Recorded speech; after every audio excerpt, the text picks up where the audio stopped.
பார்க்க உட்கார்றதுக்கு முன்னாடி சில விஷயங்கள் பேசிக்காக நம்ம தெரிஞ்சுக்கிறது.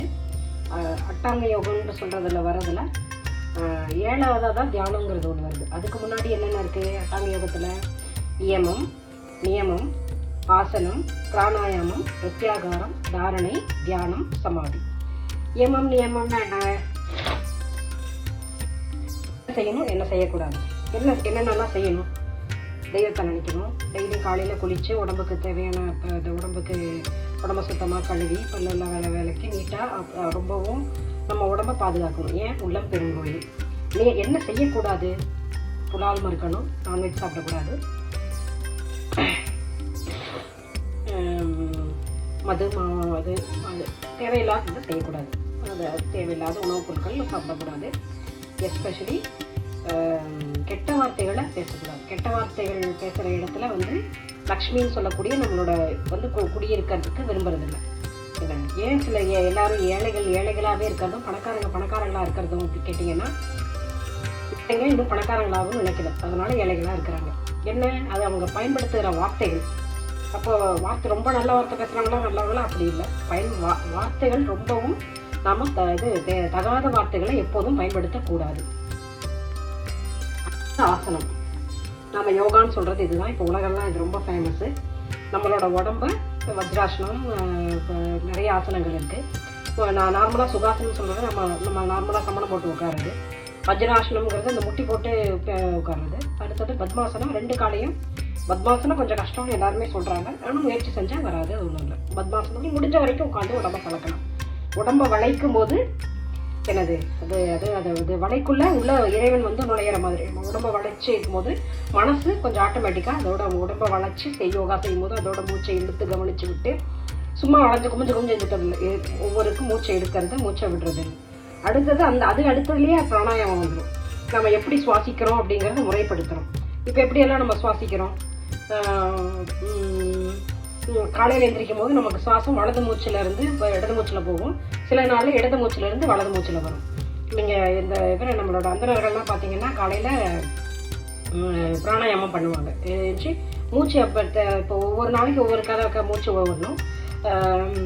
காலையில் 6 மணிக்கு, மதியானம் 12 மணிக்கு, நைட்டு 9 மணிக்கு சுழுமுனைன்னு சொல்லக்கூடிய மூச்சை 2 மூக்குலையும் இழுத்து 2 மூக்குலையுமே கீழே விடுறது. இதுதான் இடகலை பிங்கலைங்கிறது. இடகலைங்கிறது இடது மூக்கில் இழுத்து வலது மூக்கில் போயிட்டு இருக்கும். கொஞ்ச நேரம் கழிச்சு அதுவே ஆட்டோமேட்டிக்காக மாறிக்கும். அப்போ நம்ம அது ஒழுங்காக மாறாமல் இருக்கும்போது தான் நமக்கு காலையில் எழுந்திரிச்சோன்னா தலைவலி, சளி பிடிக்கிறது, அது மாதிரி சில உபாதைகள் நமக்கு வருது. அடுத்தது பிரத்யாகாரம். புலன்களை எப்படி கட்டுப்படுத்துறோம்? தேவையில்லாத பார்க்காம இருக்கிறது. அப்போ தியானத்துக்கு போகிறதுக்கு முன்னாடி நம்ம புலன்கள் ஓரளவு கண்ட்ரோலில் இருக்கணும். அது போனால் இங்கேயும் குதிக்கும், இதெல்லாம் பண்ணணும். ஆனால் புலன்களையும் நம்ம கட்டுக்குள்ளே வச்சிருக்கணும். இதை சாப்பிடணும், இந்த கை இதுதான் பண்ணணும், கண் இதைத்தான் பார்க்கணும்.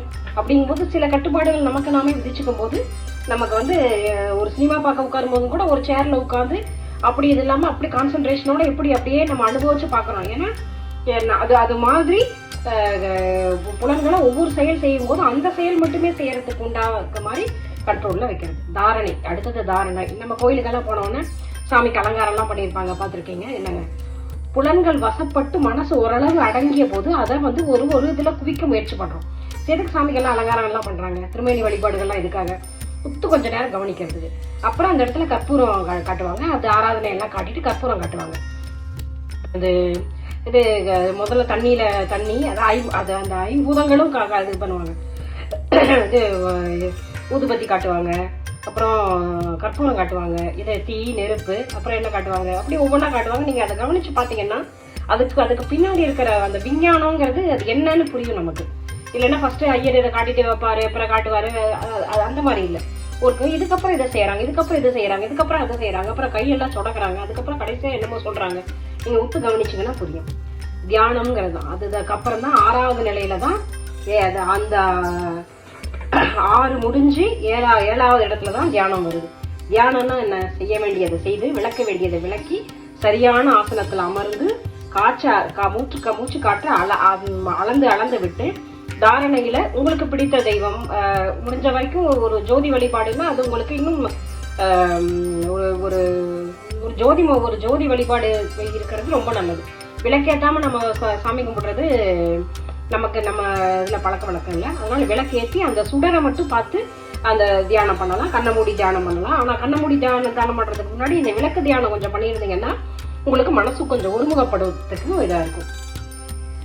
சமாதிக்கு அடுத்தது தியானத்தோட அடுத்த நிலையான ஆதியுடன் சமமாதல் அப்படிங்கிறது தான். இப்போ இதுதான் பேரானந்தம். ஏதோ சந்தோஷம் நம்ம நினைச்சிட்டு இருக்கோம். ஒரு தடவை அந்த பேரானந்தம்னு சொல்லக்கூடிய அதை அனுபவிச்சு ஒரு சின்ன ஒரு மாம்பழம் வாங்குறதுக்கு முன்னாடி ஒரு பிட்டு டேஸ்ட் பண்ணுங்க நம்ம கொடுப்பாங்க பாருங்க. அது மாதிரி தான் நமக்கு இந்த சிற்றின்பத்தை கொடுத்துருக்கிறது. அது அந்த ஒரு சின்ன ஒரு 2-3 செகண்ட் கிடைக்கக்கூடிய அந்த ஆனந்தத்திலேயே எப்போதும் ஒரு ஆன்மாவோட இயல்பே அந்த ஆனந்தத்துல இருக்கிறது தான். ரைட்டுல அது இல்லாம அது கண்டதையும் இந்த கவலைங்கிறது மனசோட கற்பனை. அதுக்கு ஒரு வேலை வேணும். எதையாவது ஒண்ணு பிடிச்சி கவலைப்பட்டு இருக்கணும்.